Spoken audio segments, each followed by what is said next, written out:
Okay. నిన్న ఉపోద్ఘాతం కొంచెం చెప్పుకున్నామండి. ఈరోజు భగవద్గీత మొదటి అధ్యాయంలోకి వద్దాము. ఆ అధ్యాయంలోకి మొదట వచ్చే ముందు ప్రార్థన చేసుకున్నామండి. అంటే అజ్ఞానం అనే అంధకారంలో ఉన్నాము. ఆ అంధకారాన్ని అంటే అజ్ఞానాన్ని తుడిచేసి జ్ఞాన ప్రకాశం, జ్ఞాన దీపాన్ని వెలిగించమని కృష్ణ భగవానుణ్ణి మనము ప్రార్థిస్తామన్నమాట. సో ఆ ప్రార్థన గీతం అయిపోయిన తర్వాత అధ్యాయం స్టార్ట్ చేద్దాం. ఓం అజ్ఞానం తిమిరాంధస్య జ్ఞానాంజనశలాకయ చక్షురున్మిళితం येन తస్మై శ్రీగురవే నమః. నమామి విష్ణుపాదాయ కృష్ణప్రేష్ఠాయ భూతలే శ్రీమతే భక్తివేదాంత స్వామినే నిఖిలామినే. నమస్తే సారస్వతి దేవే గౌరవాణి ప్రచారిణే నిర్విశేష శూన్యవాదే పాశ్చాత్య దేశకారిణే. జై శ్రీకృష్ణ చైతన్య ప్రభు నిత్యానంద శ్రీ అద్వైత గదాధర శ్రీవాసాది గౌర భక్త వృంద. హరే కృష్ణ కృష్ణ కృష్ణ హరే హరే, హరే రామ రామ రామ హరే హరే. జై శ్రీకృష్ణ. భగవద్గీత మొదటి అధ్యాయము, పేరు అర్జున విషాద యోగం అండి. మొదటి శ్లోకము. ఓం శ్రీ పరమాత్మనే నమః. శ్రీమద్భగవద్గీత అథ ప్రథమోऽధ్యాయః. అర్జున విషాద యోగము. ధృతరాష్ట్ర ఉవాచ ధర్మక్షేత్రే కురుక్షేత్రే సమవేతాయుయుత్సవః మామకాః పాండవాశ్చైవ కిమకుర్వత సంజయ. మనము లాస్ట్ టైము భగవద్గీత చెప్పుకున్నప్పుడు నేను ఆ శ్లోకం యొక్క అర్థాలు కూడా చెప్పానండి. ప్రతి పదానికి అర్థం చెప్పాను. అది పుస్తకం ఎదురుగా పెట్టుకున్న వాళ్ళకి మాత్రమే ఉపయోగపడింది. పుస్తకం లేకుండా చెప్పేది వినడం మాత్రమే అనే వాళ్ళకి అక్కడ డీవియేట్ అవుతున్నారు. ఆ టైంలో వాళ్ళకి కంటికి కనపడకుండా వినడానికి బోరుగా అనిపించి, సో నేను అర్థాలు చెప్పడం ఈసారి ఆపేస్తున్నానండి. సో ఇప్పుడు తాత్పర్యం మాత్రమే చెప్పుకున్నానండి. ఇక్కడ ఇది ధృతరాష్ట్ర ఉవాచ అంటే ధృతరాష్ట్రుడు చెప్తున్నాడు. అంటే అక్కడ జరిగింది, ఒక వార్త వచ్చింది భీష్ముడు పడిపోయాడు అని. సో మొదటి నుంచి యుద్ధం ఏం జరిగిందో తెలుసుకోవాలనుకున్నాడు. అందుకని అడుగుతున్నాడు సంజయుని. ఏమని అడుగుతున్నాడంటే, ఓ సంజయ, ఈ ధర్మక్షేత్రమైన కురుక్షేత్రమునందు యుద్ధము చేయవలనని కోరిక బలంగా కలిగిన వాళ్ళైనటువంటి నా కుమారులు మరియు నా తమ్ముడు పాండురాజు కుమారులు ఏమి చేస్తున్నారు అని అడుగుతున్నారు. ఏం చేశారు అని. ఇక్కడ మనం తెలుసుకోవాల్సింది చూడండి, ధర్మక్షేత్రే కురుక్షేత్రే సమవేత యుయుత్సవః. ఇక్కడ ధర్మక్షేత్రాన్ని స్టార్టింగే ఒక పదము ధర్మము అనే పదానితోటి మొదలు పెట్టడం జరిగిందండి. అంటే ధర్మము అనేది, ధర్మాచరణ అనేది అందరికీ కూడా అత్యంత ఆవశ్యకమైనది. ఎందుకంటే ధర్మం ఎప్పుడైతే రక్షింపబడుతుందో ఆ ధర్మం మనల్ని రక్షిస్తుంది. ఇది అందరికీ తెలిసిందే కదా, ధర్మో రక్షతి రక్షితః అని ఈ ఆర్యోక్తి అందరికీ తెలిసిందే. అదే భగవంతుడు కృష్ణ భగవానుడు కూడా ఈ ముందు అధ్యాయంలో చెప్తారనమాట. ధర్మ సంస్థాపనార్థాయ సంభవామి యుగే యుగే అని అన్నారు. ఆ ధర్మం కోసమే నేను మరలా ప్రతి యుగంలో కూడా నేను మరలా వస్తాను అని చెప్తున్నారు. అంటే ఏంటి, ఇక్కడ ధర్మానికి అంత ప్రాముఖ్యత ఉంది. ఎందుకంటే ఆ ధర్మమే మానవాళికి అత్యంత ముఖ్యమైన సంపద. ఎన్ని వనరులు ఉన్నాయి, వ్యక్తిగతంగా ఎన్ని ఆస్తులు ఉన్నాయి, దేశపరంగా ఎన్ని వనరులు ఉన్నాయి, ఇవి కాదు. ధర్మం ఎంత సుభిక్షంగా, ఎంత బాగుంటే ఆ దేశం అంత సుభిక్షంగా ఉంటుంది. మన భరత భూమికి ఆ ధర్మం యొక్క ప్రశస్తత ఎక్కువండి. ఇంకా వేరే దేశానికి అది లేదు. అందుకనే మన భరత భూమిని ధర్మక్షేత్రం అని అంటారు. ధర్మక్షేత్రము, కర్మభూమి అని కూడా అంటారు. కర్మభూమి అనడానికి కూడా ఇక్కడ కారణం అదే చూడండి, కురుక్షేత్రే అన్నారు. దానికి కూడా అదే కారణం వస్తుందన్నమాట. మనము పోయినసారి కూడా చెప్పుకున్నాం, ప్రతి శ్లోకములో ఏ ఒక్క పదాన్ని వాడుతున్నా దాని వెనకాల ఒక ఖచ్చితమైన ఒక అర్థము పరమార్థము ఉంటుంది. అందుకనే అవి వాడడం జరిగింది. ఇక్కడ ఈ ధర్మక్షేత్రములో ధర్మం ఎందుకు ఆ ఆ కురుక్షేత్ర యుద్ధ రంగాన్ని ధర్మక్షేత్రము అనే పదాన్ని ఉపయోగించారు అంటే ఆ ప్రదేశానికి దానికి అంత ప్రాముఖ్యత ఎందుకు వచ్చింది అంటే కురు మహారాజు అంటే కురువంశంలో మొట్టమొదటి ఉన్నటువంటి ఆ మహారాజు యజ్ఞం చేయడానికి ఆ క్షేత్రంలో ఎన్నో హోమాలు, యజ్ఞాలు, తపస్సులు, ఋషులు, మునులు తపస్సులు ఎన్నెన్నో చేశారు. ఎవరో కొంచెం అన్మ్యూట్లో ఉన్నారు. ఒకసారి మ్యూట్లో ఉండండి. సో అది తపస్సంపన్నులైనటువంటి ఆ క్షేత్రం మొత్తం తపస్సుతోటి కేవలం ధర్మం మాత్రమే ఆ క్షేత్రంలో అప్పటిదాకా నిలబడి ఉంది.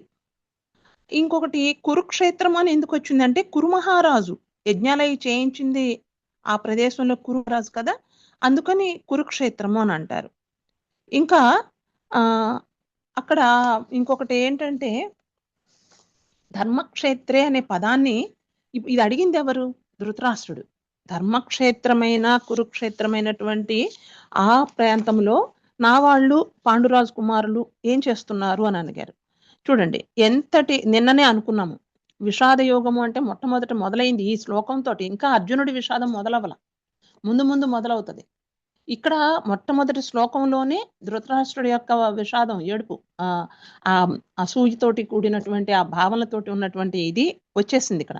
ఎందుకు అక్కడ చూడండి, ధర్మక్షేత్రే కురుక్షేత్రే సమవేత యూశ్చవహ అని అన్నారు. మామకాహ పాండవాశ్చైవ. మామకాహ అంటే ఏంటి? నా పుత్రులు, పాండవాశ్చైవ పాండుపుత్రులు. అక్కడ చూడండి ఇద్దరిని విభజించేశారు. ఇప్పుడు తన తమ్ముడు లేడు, తనే పెదనాన్న. సో ఇద్దరు తన పుత్రులే అన్న మమకారం అక్కడ చూపించారా? నా వాళ్ళు పాండుపుత్రులు అని అన్నారు. అంటే ఏంటి అక్కడ అతనికి అతని యొక్క ఆ గుణము సరైన గుణం కాదు, ఆ గుణము అక్కడ చూపించాడు. అదేంటంటే నాది, నేను అనేది ఏ భావన అండి? ఏ గుణం అండి? తమో గుణము. మామక అంటే నా వాళ్ళు, పాండవాశ్చైవ అంటే మరియు పాండుపుత్రులు అని అన్నారంటే నా వాళ్ళు వేరు అని తమో గుణము చూపించాడు. అలాంటి తమో గుణము చూపించి మళ్ళీ ఇంకోటి ఏంటి? సమవేత యూశ్చవహ అన్నాడు. అంటే ఇద్దరు సమానంగా కూడి ఉన్నారు, అక్కడ చేరి ఉన్నారు అని అన్నారు. ఏ విధంగా సమానం అవుతారండి? పాండుపుత్రులు, అక్కడ పాండు సైన్యము, కురు సైన్యము ఇద్దరు, అక్కడ దుర్యోధనుల సైన్యము అక్కడ ఉంది. కానీ ఇద్దరు సమానం ఎలా అవుతారు? వీళ్ళకేమో 7 అక్షోహిణుల సైన్యం మాత్రమే ఉంది. తన పుత్రులకేమో 11 ఉన్నాయి. అతిరథ మహారాజులందరూ అటే ఉన్నారు. ఇటు పక్కన ఎవరున్నారు? వీళ్ళకి పుత్రులు చూస్తే 100 మంది, వాళ్ళ పుత్రులు అన్నదమ్ములు చూస్తే 5గురు. అతిరథ మహారాజులు ద్రోణుడు, భీష్ముడు ఇంకా గొప్ప వాళ్ళందరూ అటే ఉన్నారు. ఇటు పక్కన చూస్తే అంటే కృష్ణ భగవానుడు ఉన్నాడు. కానీ కృష్ణ భగవానుడు నేను ఆయుధం పట్టను, యుద్ధం చేయను అని చెప్పేశాడు కదా. యుద్ధానికి నేను సారథ్యం మాత్రమే వహిస్తాను అని చెప్పాడు. కాబట్టి యుద్ధం చెయ్యడు కృష్ణ భగవానుడు అని ధైర్యంగా ఉన్నారు కౌరవులు. ఇంకా అటువైపు ఎవరూ లేరు. అయినా కూడా ఇతను ఆ మాట ఎందుకు వాడాడు అంటే సమవేత యూశ్చవహ అని అంటే రజోగుణం అంటే ఏంటి? ఎక్కడా వాళ్ళకి అందకూడదు, అసలు ఏమీ ఉండకూడదు, మొత్తం నాకే రావాలి, మొత్తం నాకే ఉండాలి, కొంచెం కూడా అవతలకు ఉండకూడదు. రజోగుణం ఉన్నవాళ్ళు అదే కదండి, లాక్కుందాము, ఇంకా నాకే రావాలి అనే గుణం కదండి, అక్కడ అది వచ్చింది. అలాంటి గుణాలు ఉన్న ధృతరాష్ట్రుడు ధర్మక్షేత్రే అని అన్నాడంటే అది ధర్మం మాత్రమే నిలబడి ఉన్నటువంటి ఆ క్షేత్రానికి ఆ పదాన్ని ఉపయోగించాడు అంటే ఒక సత్వగుణం అనేది ఆ పదం ఉపయోగించడంలో బయటపడిందంటే దీన్ని బట్టి మనం ఏం అర్థం చేసుకోవాలంటే అండి, ఎన్ని తప్పులు చేసిన కిరాతకుల్లో కూడా ఒక చిన్న మంచి మనసు, మంచి ఇది ఉంటుంది. మనం ఆశ్చర్యపోతుంటాం అప్పుడప్పుడు, ఇలాంటి వాడికి ఇలాంటి గుణం ఉంటుందా అని. ఎన్నో మంచి పనులు చేసేవాడు పొరపాటుగా ఎప్పుడో ఒకప్పుడు ఏదో ఒక గుణం చూపిస్తాడు, అహంకారము, స్వార్థము. ఇలా అని మనం అనుకోలేదే, ఇలాగా ఎలా చూపిస్తున్నాడు ఇతను, ఈ వ్యక్తి అలాంటి వాడు కాదే అని ఆశ్చర్యపోతుంటాం కదా. ఇట్లా మంచివాడిలో ఎక్కడో ఒక చోట చెడు గుణం మనం చూడగలుగుతాము, చెడు గుణాలు మాత్రమే ఉన్న అతనిలో ఒక చోట ఎక్కడో చూడగలుగుతాము. ఇక్కడ అది జరిగింది. ఆ సాత్విక గుణము, సత్వగుణముతోటి ధర్మక్షేత్రే అనే పదాన్ని ఉపయోగించడం ద్వారా ధృతరాష్ట్రుడి అని ఇక్కడ చూపించడం జరిగింది. అందులోనూ యుద్ధక్షేత్రం అనొచ్చు, రణక్షేత్రే కురుక్షేత్రే అనొచ్చు, కానీ ధర్మక్షేత్రమే అని అనడానికి కారణము ఈ పాయింట్ని మనం అర్థం చేసుకోవాలి. ఇంకొకటి ఏంటంటే మొట్టమొదటి ప్రారంభంలోనే ధర్మము అనే పదాన్ని ఉపయోగించడానికి వీలుగా వ్యాస భగవానుడు, ఇది రచించింది వ్యాస భగవానుడే కదా, అది అలాగా పెట్టి ఉండొచ్చు, ఏదైనా కావచ్చు. ఇలాగా అయితే ఇంకా ఇక్కడ మనం ఏం చెప్పుకోవాలంటే ఇంకా ఈ ఈ ఈ ఈ కురు వంశం, ఈ కురుక్షేత్రంలో అగ్ని, ఇంద్రుడు, బ్రహ్మ ఇలాంటి దేవతలందరూ తపస్సు చేస్తున్నారు. చాలా గొప్ప ఆ ప్రదేశం అది, ఆ క్షేత్రం. ఇంకా ఏంటంటే అది శమంతక పంచకము అనే ఒక పేరు ఉందండి ఆ కురుక్షేత్రానికి.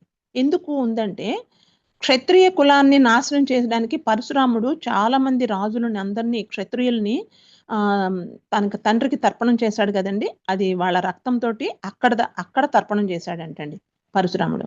అందువల్ల ఆ క్షత్రియుల రక్తము 5 పాయలుగా పారిందంట. అందుకనే శమంతక పంచకము అని ఆ కురుక్షేత్రంలో ఆ పేరు వచ్చింది అని అన్నారు. అలాంటి ప్రదేశాన్ని కృష్ణ భగవానుడు ఈ యుద్ధం కోసం ఏర్పాటు చేశారు, నిర్ణయించారనమాట. అయితే ఈ శ్లోకం ధృతరాష్ట్రుడు సంజయుని అడగడంలో మొదలైంది మనకు అర్థమవుతుంది. ధృతరాష్ట్రుడు అంటేనే రాష్ట్రమును ధరించిన వాడు అని. అంటే ఏంటి, కురు సామ్రాజ్యానికి రాజు అవుతాడని ముందరగానే ఆ పేరు పెట్టారు, ఆ పుత్రుడు పుట్టాడు అనగానే. అయితే ఈ రాష్ట్రం అనేది, ఈ రాజ్యం అనేది అతని పిత్రార్జితం కాదు, తాతల నుంచి వచ్చింది. కాకపోతే తను గుడ్డివాడవడం వల్ల ఆ రాజు అయ్యే అవకాశం అతనికి లేకుండా పోయింది. ఇప్పుడు అలాంటి భావన తనకు అందకపోయినప్పటికీ కూడా నాది నాది నాది పేరులోనే ఉంది కదా, పెట్టేసుకొని ఉన్నాడు ఇది నాది అని. అవ్వకపోవడం వల్ల ఒకలాంటి రోషం, ఆ భావన, తట్టుకోలేని భావన ఇవన్నీ ఉంది. దీనిని బట్టి మనం కూడా ఏం ఆలోచించాలి, ఇక్కడ మనం దేనికి దానికి ఎక్కడ ఏది ఉన్నా కూడా పరమార్థాన్ని మనకి అప్లై చేసుకోవాలి. ఎక్కడ ఉన్నాం మనము, ఏం మార్చుకోవచ్చు, ఇది నిన్ననే మనం అనుకున్నాం కదా. ఇక్కడ మనం కూడా చాలా మంది ఉంటాం, మన పుట్టక ముందు నుంచి మనకు తాత ముత్తాతల నుంచి ఏవో ఆస్తులు వచ్చి ఉంటాయి, భూములు, ఇల్లు అలా వస్తూ ఉంటాయి. అది మనం బ్రతికనున్నాళ్ళు ఆ 100 సంవత్సరాల పాటు కూడా ఈ భూమి నాది నాది అనుకుంటాం, మమకారం పెంచేసుకుంటాం, దాన్ని కాపాడుకోవడానికి నానా తంటాలు పడుతూ ఉంటాం.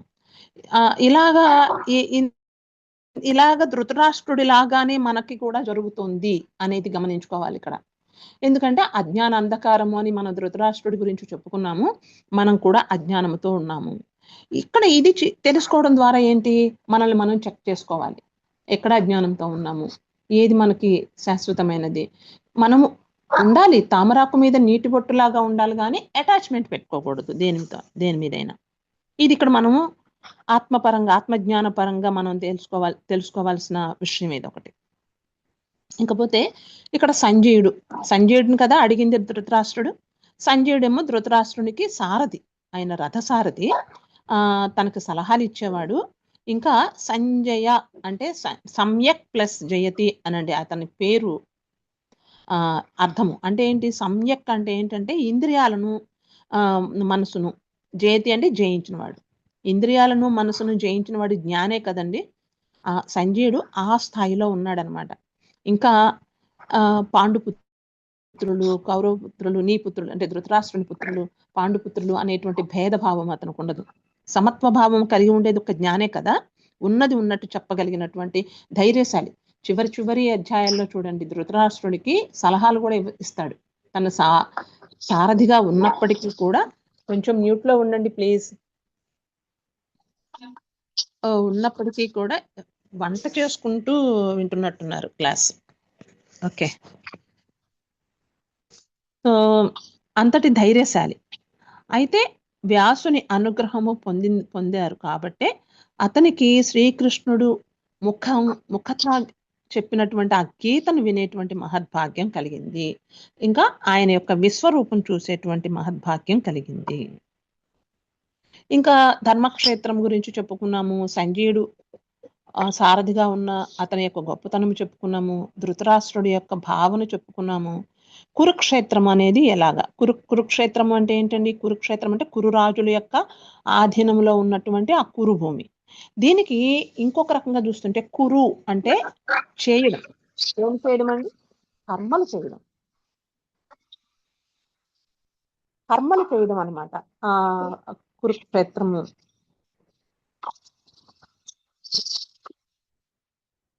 మేడం మ్యూట్ అవ్వట్లేదు మేడం, ఆ నెంబర్ ఎందుకంటే ఓకే ట్రై చేస్తున్నా మ్యూట్ అవ్వట్లేదు. ఓకే ఓకే ఇప్పుడు అయిందిలేండి. ఓకే, కురు అంటే కర్మలు చేయడం అండి. కర్మలు చేయడము అంటే ఎలాంటి, మనకు చూడండి, మన భూమికి, మన భరత భూమికి కర్మభూమి అని పేరు కదా. మరి కురుక్షేత్రంలో ఆ కురుక్షేత్ర యుద్ధము జరిగింది అంటే అక్కడ పాండవులు, కౌరవులు, వాళ్ళ వాళ్ళ యొక్క మిత్రపక్ష రాజులు అందరూ కలిసి ఆ యుద్ధం చేయడం, అలా చేయడానికి ఈ ధర్మక్షేత్రమైన కురుక్షేత్రంలో సిద్ధమయ్యారు. ఎన్ని అక్షోహిణులు, ఇవన్నీ నిన్న అనుకున్నాము. ఇవి నిన్న మనం అనుకున్నట్లుగా ఒక్కొక్క అక్షోహిణికి అంతమంది ఉన్నప్పుడు అన్నీ కలిపి 40 నుంచి 50 లక్షల సైన్యము కానీ, అన్ని ఏవైనా కానీ జీవులు, ఏనుగులు, రథాలు, గుర్రాలు, అన్ని కలిపి అలా అంతమంది ఉండేయంట. అయితే అంతమంది కూడా, అన్ని జీవులు కూడా వాళ్ళ వాళ్ళ కర్మలను అనుసరించే తీసుకోవాలి కాబట్టి, ఫలితాలను తీసుకోవాలి కాబట్టి, అక్కడ ఆ పాపము ఆ పుణ్యానికి తగ్గట్టు అక్కడ ఏర్పడడం, అక్కడికి రావడం అనేది ఒకటి జరిగింది. అది కృష్ణ భగవానుడి ప్లాన్. అప్పటి వరకు హోమము, యజ్ఞాలతోటి, వేద ఘోషలతోటి, అన్నిటితోటి శోభిల్లినటువంటి ఆ కురుభూమి యుద్ధ ఘోషలతోటి, ఆ శస్త్రాల విన్యాసాలతోటి, ఆ ప్రయోగాలతోటి, సైనికులు అరుపులతోటి కురుక్షేత్రంగా మారిపోయింది. ఇది ఇక్కడ కురుక్షేత్రము అంటే పనులు యుద్ధ భూమిగా తీసుకున్న దాన్ని కురు అంటే కర్మలు చేయడము అనే దానిగా చూసుకుంటే, మనము ఏవైతే చెయ్యలేకపోతున్నామో, అలాంటి తపస్సంపన్నమైనటువంటి భూములకెళ్ళి చెయ్యలేనివి, అలాంటివన్నీ కూడా ఈ కర్మభూమిలో, ఈ భరత భూమి మీద జన్మ తీసుకున్నాక ఈ భూమి మీద చేస్తే అక్కడ చేసినంత పుణ్యం వస్తుందంట. ఎందుకంటే మన శరీరం కూడా ఒక కురుక్షేత్రమే. మనలో కూడా మంచి ఆలోచనలు పాండవుల సైన్యం అయినట్లుగా వస్తే, దుర్మార్గంతో కూడినటువంటి ఆలోచనలు కొన్ని వస్తాయి కదా, అవి కౌరవ సేనలు అనుకుంటే, వాటి మధ్య జరిగే ఘర్షణ ఉంటుంది కదా, అది కురుక్షేత్ర సంగ్రామము. ఈ కురుక్షేత్ర సంగ్రామము ఇలాగా మన మనలో కూడా ఇలానే జరుగుతూ ఉంటుంది కాబట్టి, ఇక్కడ కర్మలు చెయ్యడానికి ఈ భూమి కర్మభూమిగా ఉన్నది. ఇక్కడ మనం చేసి తరించవచ్చు. ఎందుకంటే ధర్మక్షేత్రము అంటే ధర్మయుక్తమైన క్షేత్రము, కురుక్షేత్రము అంటే పుణ్యకర్మలు చేసిన క్షేత్రము. కాబట్టి ఇక్కడ ఇలా చేస్తానంతలోకి వెళ్ళిపోతాను. దయచేసి మ్యూట్ లో ఉండండి. కాబట్టి ఇక్కడ కృష్ణుడు చెప్పాలనుకున్నది ఉన్నటువంటి బ్రహ్మ విద్య కానీ, ఆత్మ విద్య అండి, లేదా ఈ గీతోపదేశం, ఉపనిషత్తు సారము అని అనుకున్నాం కదా, ఏదైనా కానీ, ఇంత గొప్పది ఏదైనా కానీ, దానికి ఈ కురుక్షేత్రము అంటే ధర్మక్షేత్రమే సరి అయినది. ఎక్కడ పడితే అక్కడ కూడా మనం ఏది చెప్పకూడదు. ఇప్పుడు చూడండి, ఏదైనా కీడు జరిగిన ప్లేస్లోకి వెళ్ళి వేద మంత్రాలు చదవం కదా. ఒక గుడిలోకి వెళ్ళి వేరేవేమన్నా చేస్తామా? చేయకూడనివి చెయ్యం కదా. ఒక్కొక్క ప్లేస్కి ఒక్కొక్క ఇది ఉంటుంది కదా, ప్రాముఖ్యత. అలానే ఇంత గొప్ప భగవద్గీత మానవాళికి అందాలంటే అలాంటి ధర్మక్షేత్రమైన, అలాంటి కురుక్షేత్రమే సరైనది అని భగవానుడు నిర్ణయించాడు. అయితే ఇప్పుడు జరుగుతున్న యుద్ధానికి, భగవద్గీత చెప్పటానికైనా ఈ మొట్టమొదటి శ్లోకానికి ఏ సంబంధం లేదు. మొట్టమొదటి ధృతరాష్ట్రుడు అడుగుతున్న దానికి ఏ సంబంధం లేదు. అయినా కూడా ఎందుకు ఈ శ్లోకం చెప్పాలంటే, ఎక్కడో చోట మొదలు పెట్టాలి, ఏదైనా ఎక్కడో చోట మొదలు పెట్టాలి. కాబట్టి ఇలా ఈ శ్లోకంతో మొదలు పెట్టడం జరిగింది. ఇప్పుడు ధృతరాష్ట్రుడు ఈ ప్రశ్న అడిగారు, నా వాళ్ళందరూ యుద్ధ సన్నద్ధులైవి వచ్చారు కదా, నా కుమారులు పాండుపుత్రులు, వాళ్ళు ఏం చేశారు అని. ఇంత చిన్న సింపుల్ గా ఒక ప్రశ్న అడిగిన దానికి ఇంత మనము డీటెయిల్ గా చెప్పుకోవాల్సి వచ్చింది. ఇప్పుడు దానికి ధృతరాష్ట్రుడు అడిగిన ప్రశ్నలకి సంజయుడు ఏమని సమాధానం చెప్తున్నాడు అనేది 2వ శ్లోకంలో తెలుస్తుంది. విందాము. సంజయ ఉవాచ దృష్ట్వా తు పాండవానేకం వ్యూఢన్ దుర్యోధనస్తదా ఆచార్యముపసంగమ్య రాజా వచనమబ్రవీత్. తాత్పర్యము. సంజయ ఉవాచ అంటే సంజయుడు పలికెను ఏమని, ఆ సమయమున రాజైన దుర్యోధనుడు వ్యూహ రచనతో సమరమునకు మోహరించి ఉన్న పాండవ సైన్యమును చూచి ద్రోణాచార్యుని కడకేగి ఇట్లు పలికెను. ఈ శ్లోకంలో ఏం చెప్తున్నారు? ఇది ఇలాగా దుర్యోధనుడు ఆ వ్యూహం అంతా పట్టుకొని ఎలాగా యుద్ధానికి ఎలా వెళ్ళాలి ఏంటి అనేది అన్ని చూశాడు. పాండవ సైన్యం ఎలా ఉంది అని, ఎలా మోహరించి ఉంది అని అది చూసి పరిగెత్తుకుంటా ద్రోణాచార్య దగ్గరికి వెళ్ళిపోయారు. వెళ్ళి 3వ శ్లోకంలో చెప్పడం జరుగుతుంది ఇక్కడ. అయితే ఇక్కడ 2వ శ్లోకంలో పెద్దగా చెప్పుకునేది ఏమీ లేదు, ఎందుకంటే దుర్యోధనుడు అక్కడికి వెళ్ళాడు అని అన్నది ఒకటే కదా. అయితే మామూలుగా కౌరవుల సైన్యానికి అధ్యక్షుడు ఎవరండి? భీష్ముడు. యుద్ధం గురించి అందులో ఏదైనా అనుసరించాల్సినటువంటి వ్యూహాలు, ప్రతి వ్యూహాలు ఏదైనా చర్చించాలి అంటే దుర్యోధనుడు ఎవరి దగ్గరికి వెళ్ళాలి?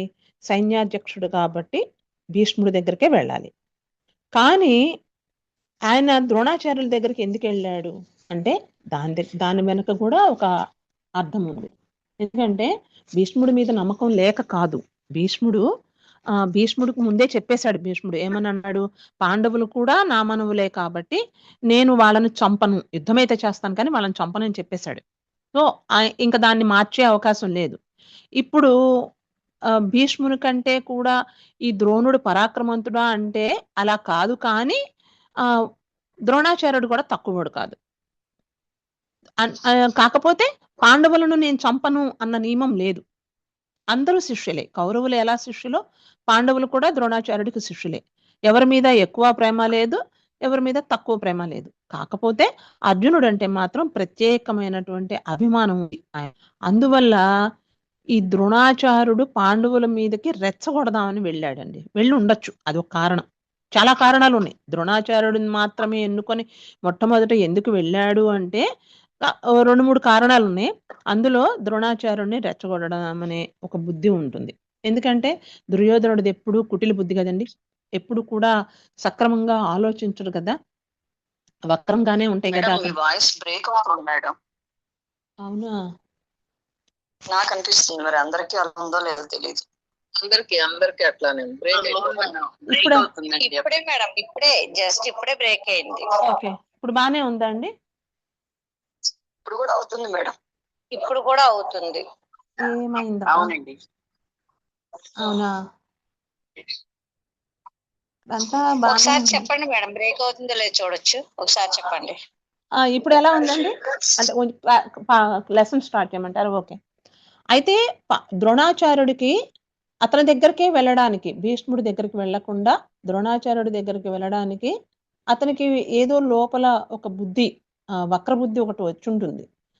దానికోసమే వెళ్ళాడు. అది ఏంటి అన్నది చెప్పుకుందాం. 2-3 రకాలు ఉన్నాయి. అది ఏంటి అన్నది ఇప్పుడు వినిపిస్తుందా అండి?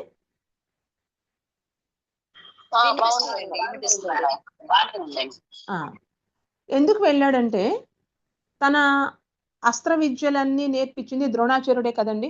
ఇప్పుడు ఎవరికి నేర్పించాడు? పాండవులకి నేర్పించాడు, కౌరవులకి నేర్పించాడు.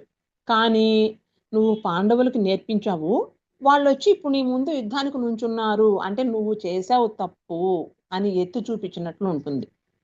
మొట్టమొదట అతని దగ్గరికి వెళ్ళడానికి, భీష్ముడి దగ్గరికి వెళ్ళినా చేసేదేం లేదు, అతను ముందే చెప్పేశాడు. సో ఇప్పుడు అక్కడికి వెళ్ళినా ఉపయోగం లేదు. సో ఇతని దగ్గరికి వెళితే ఎత్తి చూపినట్లుగా ఉంటుంది. చూడు ఎలాగా అందరూ వచ్చి ఎలాగ అక్కడ కూడుకున్నారు అని చెప్పడానికి వెళ్ళారనమాట. ఏమని? అందరూ మోహరించి ఉన్నారు చూడు, ఆ పాండవ సైన్యాన్ని చూడు అని చూపిస్తున్నాడు. అంటే ఏంటి? ఎత్తిపు చూపిస్తున్నట్లు. ఎందుకంటే ఇంతకు ముందర వెనకటి రోజుల్లో ద్రోణాచార్యుడికి ద్రుపద మహారాజుకి ఒక రాజకీయ వైరం ఉంది. ఎందుకంటే ద్రుపదుడు ఒక చిన్న క్లుప్తంగా ఆ వెనక ఉన్న జరిగింది చెప్తాను. ఆ ద్రుపద మహారాజు ఇతను ద్రోణాచార్యుడు చిన్నప్పటి నుంచి బాల్య స్నేహితులు. ద్రోణాచార్యుడు తండ్రి దగ్గరే ద్రుపదుడు కూడా అస్త్ర విద్యలు నేర్చుకున్నాడు. ఇద్దరు గురువు గారి కొడుకైనప్పటికీ కూడా స్నేహితుడుగా ఉండేవాడు ద్రుపద మహారాజు. కానీ పెద్ద అయిన తర్వాత ద్రుపద మహారాజు ఆ రాజ్యానికి రాజైపోయాడు.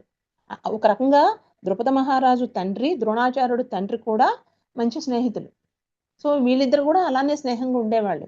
కానీ ద్రుపద మహారాజు రాజు అయిన తర్వాత ద్రోణాచార్యుడు చాలా చనువుగా స్నేహితుడుగా తన దగ్గరికి రావడం భరించలేకపోయాడు. నేను రాజును కదా, నన్ను గౌరవించాలి, చేతులు కట్టుకొని ఉండాలి అని ఆ ఉద్దేశంతో అవమానించాడు. అవమానించడంతో ద్రోణాచార్యుడికి బాధేసి వెళ్ళిపోయాడు. వెళ్ళిపోయి ఆ తర్వాత పాండవులకి విద్యాభ్యాసం అయిపోయిన తర్వాత గురుదక్షిణగా ఏమిమంటారంటే ఆ మనసులో పెట్టుకున్నాడు ద్రుపద మహారాజు తనని ఫ్రెండ్ అని చూడకుండా ఇలా చేశాడని. కాబట్టి అతనిని పట్టి తెచ్చిమని అడుగుతాడు, అదే గురుదక్షిణ అని.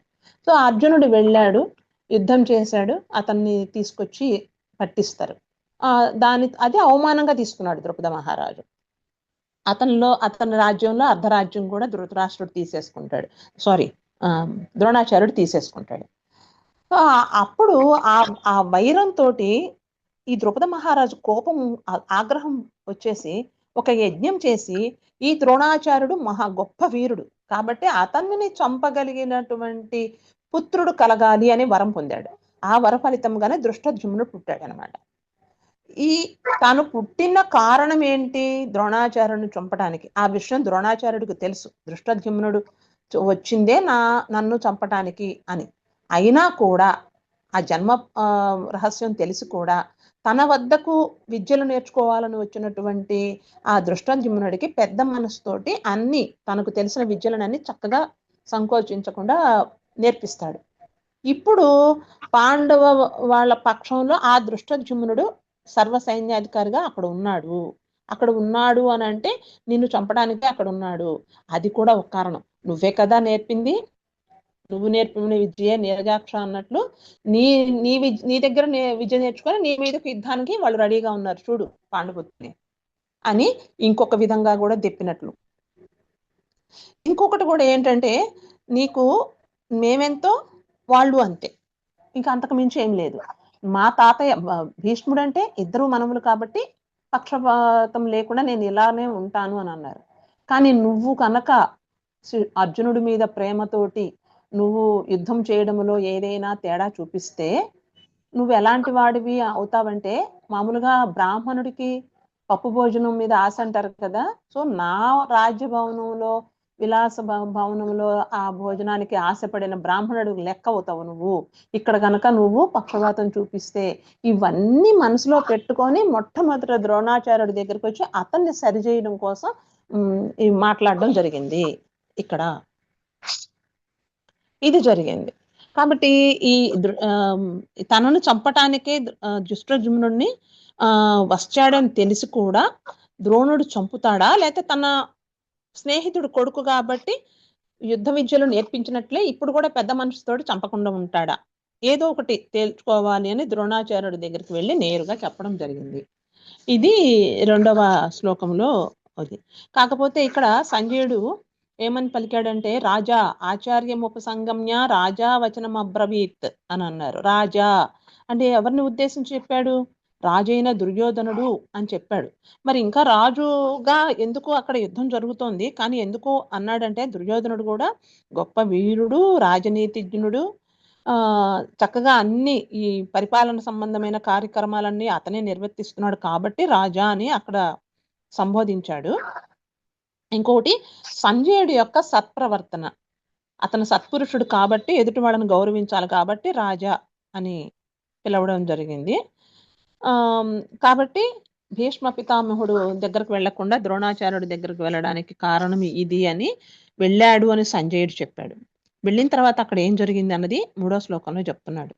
పశ్యైతాం పాండు పుత్రాణం ఆచార్య మహతిం చమూం వ్యూఢాం ద్రుపద పుత్రేణ తవ శిష్యేణ ధీమతా.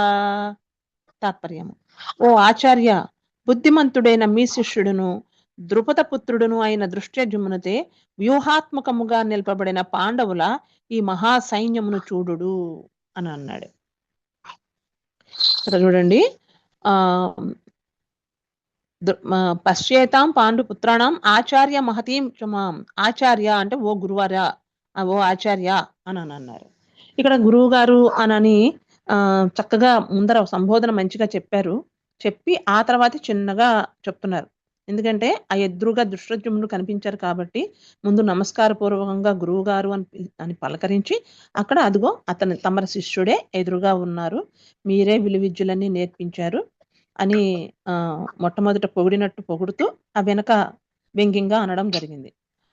దీని తర్వాత దుర్యోధనుడి పక్షంలో ఉన్నటువంటి 11 అక్షోహిణుల సైన్యం ఉంది కదా, వీళ్ళ పక్కనేమో 7 అక్షోహిణులే ఉన్నాయి కదా.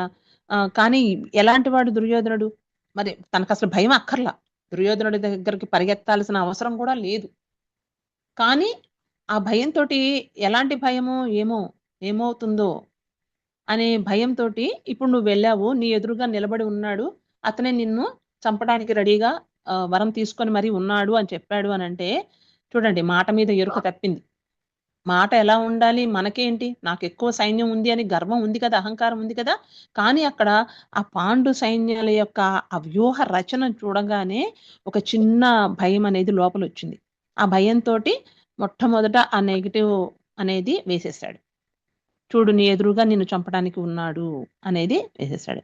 అది జరుగుతుంది. చూడండి మళ్ళీ కూడా అంతకు ముందర కూడా చూడండి, రాయబారిగా కృష్ణుడి పంపిస్తే చావనైనా చస్తాను కానీ సూది మనం మోపినంత భూమిని కూడా నేను ఇవ్వను అని అన్నాడు.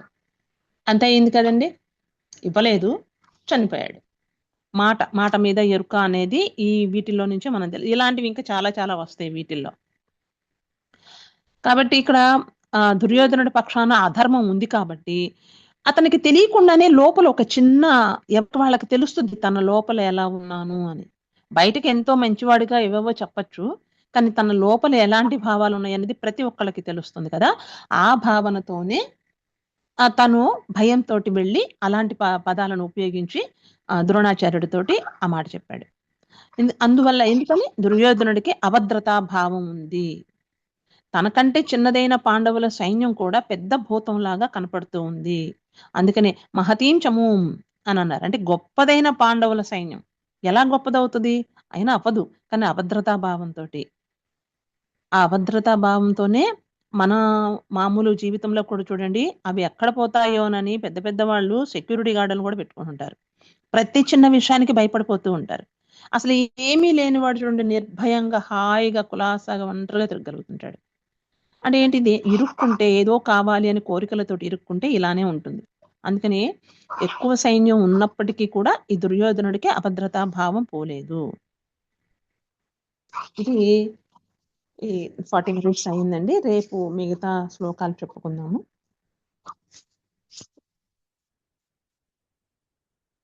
థ్యాంక్ యూ అండి.